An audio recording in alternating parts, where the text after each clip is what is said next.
Pour cette journée où on fête le premier anniversaire de notre projet déraisonnable de l'Église vivante, l'Évangile nous présente la page où Jésus va guérir l'aveugle Bartimée. Ce que je retenais dans cet évangile-là, en lien avec notre fête, c'est que non seulement Jésus va guérir l'aveugle Bartimée, mais il va lui dire « Va, ta foi t'a sauvé ». Et moi, ce qui m'a frappé en méditant sur cette page d'Évangile cette semaine, c'est justement de voir que c'est parce qu'il avait foi en Jésus que l'aveugle a été guéri.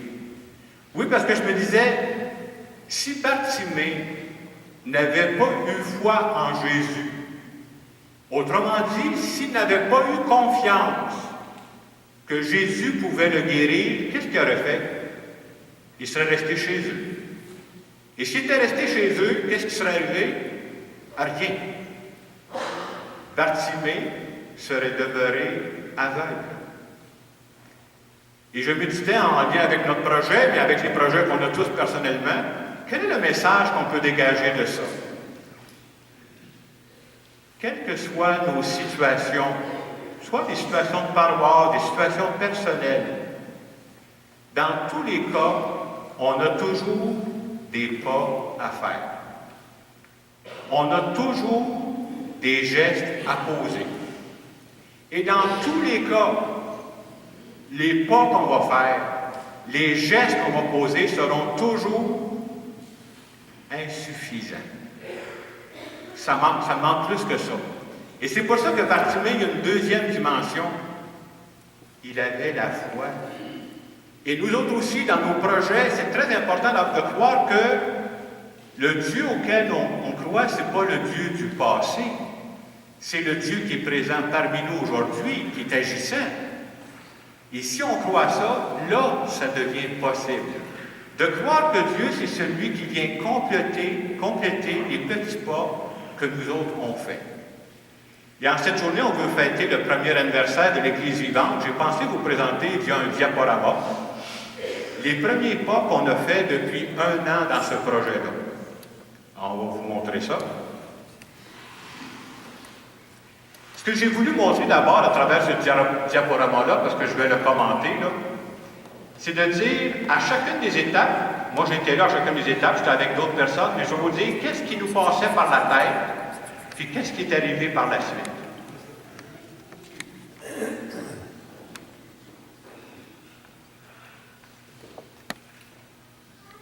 On peut passer à la première image. Alors, on a marqué une histoire. Oui, vous êtes plus vite que moi. Une année pour se réinventer. Alors, au tout début, vous savez, je vous ai présenté ça, c'était un projet déraisonnable. On dit, qu'est-ce qui va arriver avec ça? Vous savez, quand on commence un projet comme celui-là, moi, j'avais à présenter ça, vous savez, je suis responsable de 3 paroisses. Est-ce qu'il y a une des paroisses qui va accepter le projet? Je ne sais pas, moi, je vous dis comment j'étais au début, là. Est-ce qu'il y a 2 paroisses qui vont accepter le projet, ou est-ce qu'il y a 3 paroisses qui vont accepter le projet? Vous savez la suite? Les 3 ont accepté. Alors, au début, j'ai mis, on peut passer rapidement, les photos des 3 églises. L'église Sainte-Eugénie-Douville qui a accepté d'embarquer, l'église Saint-Joseph et l'église ici, à la Providence. On y va pour la suivante.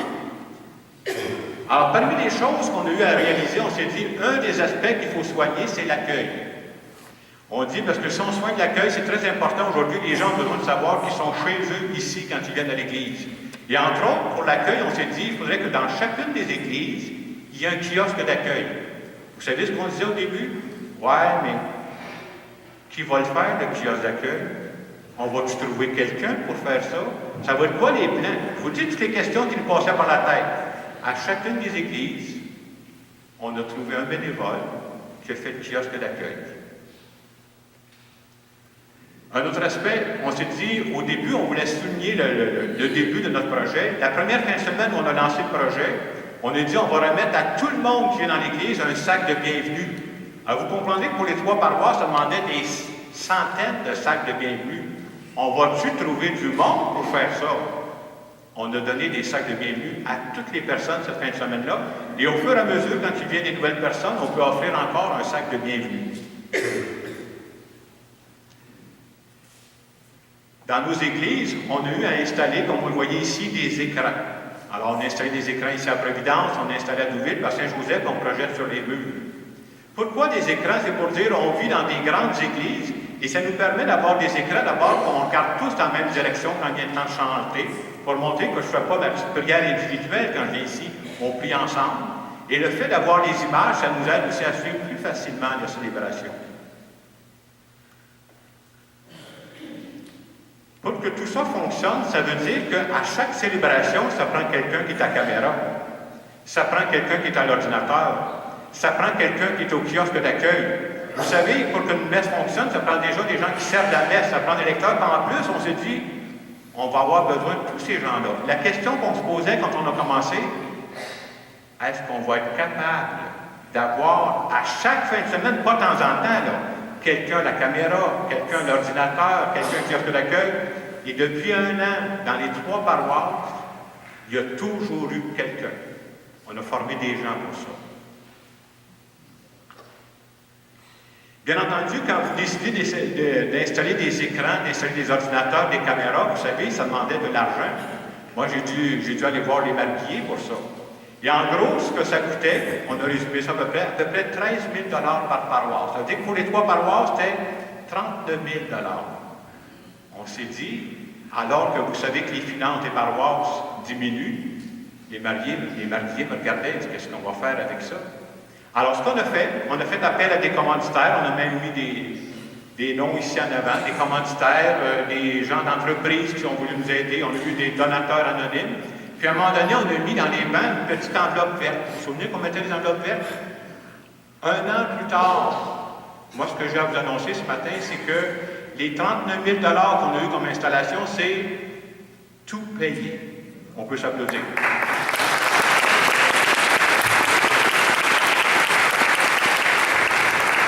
Et l'argent maintenant qu'on aura besoin pour construire notre projet, c'est moins du matériel que pour développer une animation de plus en plus vivante. C'est ça qu'est le projet.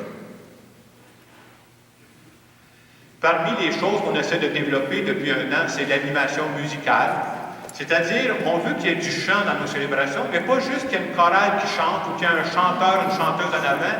On veut qu'on devienne de plus en plus des acteurs et non pas juste des spectateurs. Alors, dans chaque paroisse, on a fait du renouveau. Vous voyez maintenant, la chorale est rendue en avant. On a fait entrer des nouveaux groupes de chanteurs, de chanteuses dans chacune de nos églises pour mettre un peu plus de vie. Un autre aspect de notre projet, c'est l'éveil religieux. Ce qu'on a décidé dans ce projet-là, c'est de tenir compte de la situation des jeunes parents d'aujourd'hui.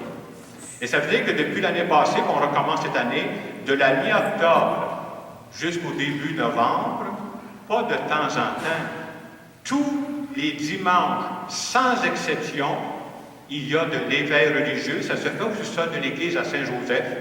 On a pris là-bas parce que c'est la messe de 10h30, c'est plus facile pour les jeunes parents. Et ça permet de dire qu'il y a des jeunes qui peuvent venir. Ce qu'on demande aux jeunes, quand ils sont en préparation, il faut qu'ils viennent au moins 4 fois pendant l'année. Mais on l'offre 35 fois. Pourquoi on fait ça? Pour tenir compte des horaires des jeunes. Parce que ça se peut que ce matin, il y a son cours de hockey. Donc, il ne viendra pas. On te demande 4 fois sur les 35 fois. Il faut tenir compte des réalités aussi qui sont les suivantes. Peut-être qu'en fin de semaine, le jeune est chez sa mère. Peut-être que la fin de semaine prochaine, il est chez son père. Si nous, on ne tient pas compte de cette réalité-là, on est déconnecté de notre monde. Et vous savez, quand on a parti l'éveil religieux, à partir du moment où on fait ça tous les dimanches, sans exception, on a des groupes, là, 30, 40, 60, 70 jeunes qu'on a déjà eu le dimanche matin, là, ça prend du monde pour animer ça. On a une animatrice de pastoral qui s'occupe de ça. Est-ce qu'on va trouver des bénévoles pour l'accompagner? Tous les dimanches, sans exception, on a eu des bénévoles pour l'accompagner. Bien entendu, si on veut se mettre, je dirais, à la mode d'aujourd'hui, on s'est dit qu'il faudrait avoir un site Internet. Alors, on a développé un site Internet qui nous permet, qu'on appelle églisevivante.ca, qui nous permet, les gens qui veulent nous suivre pour avoir de l'information, on peut la retrouver à cet endroit-là. J'ai mis cette diapo-là aussi pour montrer que depuis quelques mois, j'ai commencé une nouvelle façon de rejoindre souvent des gens qui ne viennent pas nécessairement à l'Église. J'ai développé ce qu'on appelle des étincelles spirituelles. C'est quoi une étincelle spirituelle? C'est une petite vidéo de 3-4 minutes qu'on parle d'un sujet, qu'on fait le lien avec la vie et la vie spirituelle. Entre autres, je vous dis, la dernière que j'ai faite, j'ai été m'enregistrer devant une épicerie. Et je disais aux gens, c'est important de bien se nourrir, hein? Mais peut-être que c'est important de bien se nourrir spirituellement aussi. Alors, toujours faire des liens avec la vie. Et j'en profite pour dire que, vous savez, depuis déjà 2011, grâce à M. Jean-Claude Huriot, qui est ici présent, on a commencé à mettre les homélies du dimanche sur Internet. Sauf si on a commencé ça, qu'est-ce que ça donnerait? Alors, depuis 2011 qu'on a commencé ça, je peux vous dire ce matin combien de visionnements on a eu depuis qu'on a commencé ce projet-là. Plus de 100 000 visionnements d'homélie. Encore une autre façon de rejoindre des gens d'aujourd'hui par des façons d'aujourd'hui. À un moment donné, on s'est dit, vous savez, comme il y avait beaucoup de choses à payer, on s'est dit qu'il faudrait faire quelque chose d'activité pour de financement. On a pensé de faire un dimanche après-midi un spectacle avec la Tournée du Bonheur, Jean-Guy Piché, Roland Drainville et leur comparse. Là. Puis on s'est dit, on ne veut pas faire ça dans aucune des églises parce qu'on veut montrer que c'est pour les 3 églises. On a eu la salle des loisirs, puis on nous a dit, il y a 250 places dans cette salle-là. Vous comprenez qu'on se regardait, je dis toujours comment on se sentait quand on commençait. Hey, on va être capable de trouver 250 personnes qui vont venir au spectacle. Finalement, on a vendu 260 billets. Tout ça pour dire, à chaque fois, il faut faire confiance qu'il va arriver quelque chose. Depuis à peu près 3-4 mois, on a commencé à vous parler on a mis sur les tables en arrière, qu'on peut ramasser des tanks usagés, des attaches à pain, des coupées de canettes. Pourquoi? Parce qu'on s'est dit, en faisant ça, on ne veut pas oublier que nous autres, les chrétiens, on existe pour le monde, pour aider les plus pauvres de notre monde. Et je vous donne juste un exemple, juste pour les tanks, parce que je ne sais pas pour les autres ce qu'on a de ramasser jusqu'à maintenant. Avec les tanks qu'on a ramassés, on a déjà donné plus de 500 $ à Développement Épais pour aider les plus pauvres. C'est petit, mais ça montre qu'on n'existe pas juste pour nous.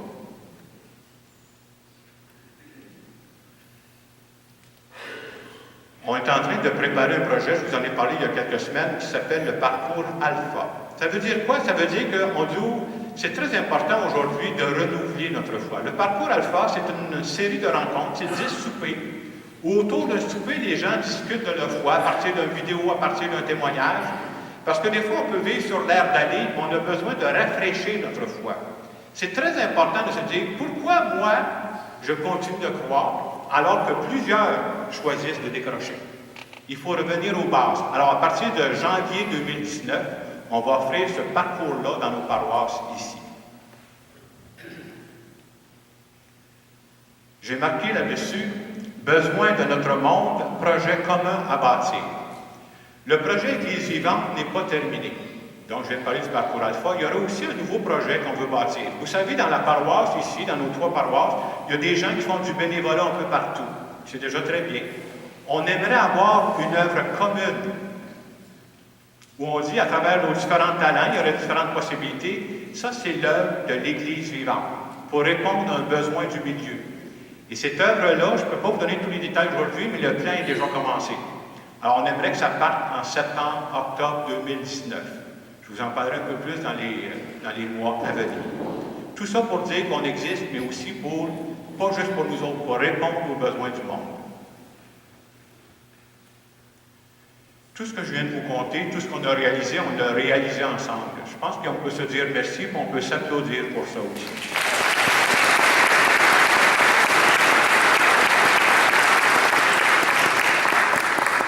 Si je reviens à l'évangile de Bartimée, je disais tantôt que si Bartimée était resté chez eux, il ne se serait rien passé. Un peu comme Bartimée, on a fait quelques pas. Est-ce qu'il reste encore des pas à faire? Ah oui, il reste encore beaucoup de pas à faire. Mais c'est important de dire, non seulement on continue de faire des pas, mais de faire confiance. C'est une expérience de foi qu'on vit là. De faire confiance que Dieu nous accompagne là-dedans. Est-ce que je crois que le Dieu que nous prions, ce n'est pas juste dans les nuages, qui nous accompagne dans nos activités? Moi, je peux vous dire que depuis 1 an, à peu près 18 mois, il y a une parole de Dieu qui me revient souvent. On l'a dans notre bréviaire. Notre bréviaire, c'est notre livre de prière. C'est une parole de Saint Paul qui, moi, me donne beaucoup d'espérance. Et Saint Paul dit, Dieu qui est capable de réaliser infiniment plus que tout ce que nous pouvons penser ou imaginer. Et à partir du moment où on voit cette parole-là, c'est fantastique, hein? Parce que il me semble que j'en ai d'imagination.